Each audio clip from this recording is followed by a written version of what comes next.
سن لے پاکستان تحریک انصاف کے ورکرز، اگر اس دفعہ جلسہ مؤخر کر دیا انہوں نے تو پھر اسلام آباد میں جلسہ کروں گا.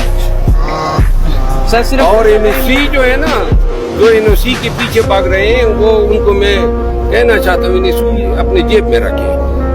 عوامی زور پہ جلسہ کریں گے. پہلے بھی اسلام آباد میں نے کیے نا، آپ لوگوں نے دیکھے، آپ ہمارے ساتھ ہوتے تھے. ہزاروں نہیں لاکھوں کے لوگ میرے ساتھ نکلے، پولیس سامنے آ جاتی تھی، ہم ڈٹ کے آگے جاتے تھے، پرچے ہوتے تھے، ہم ضمانتیں کرا لیتے تھے. مارنا ہے، پرچہ کرنا ہے، ٹیئر گیس چلانا ہے، کچھ بھی کر لو. ایک دفعہ خان کہہ دے کہ جلسہ کرنا ہے، ہمیں این او سی کی ضرورت نہیں ہے. اور عوامی احتجاج این او سی کے تابع نہیں ہوتا ہے. اور اب تو پانی سر سے اوپر چڑھ گیا ہے.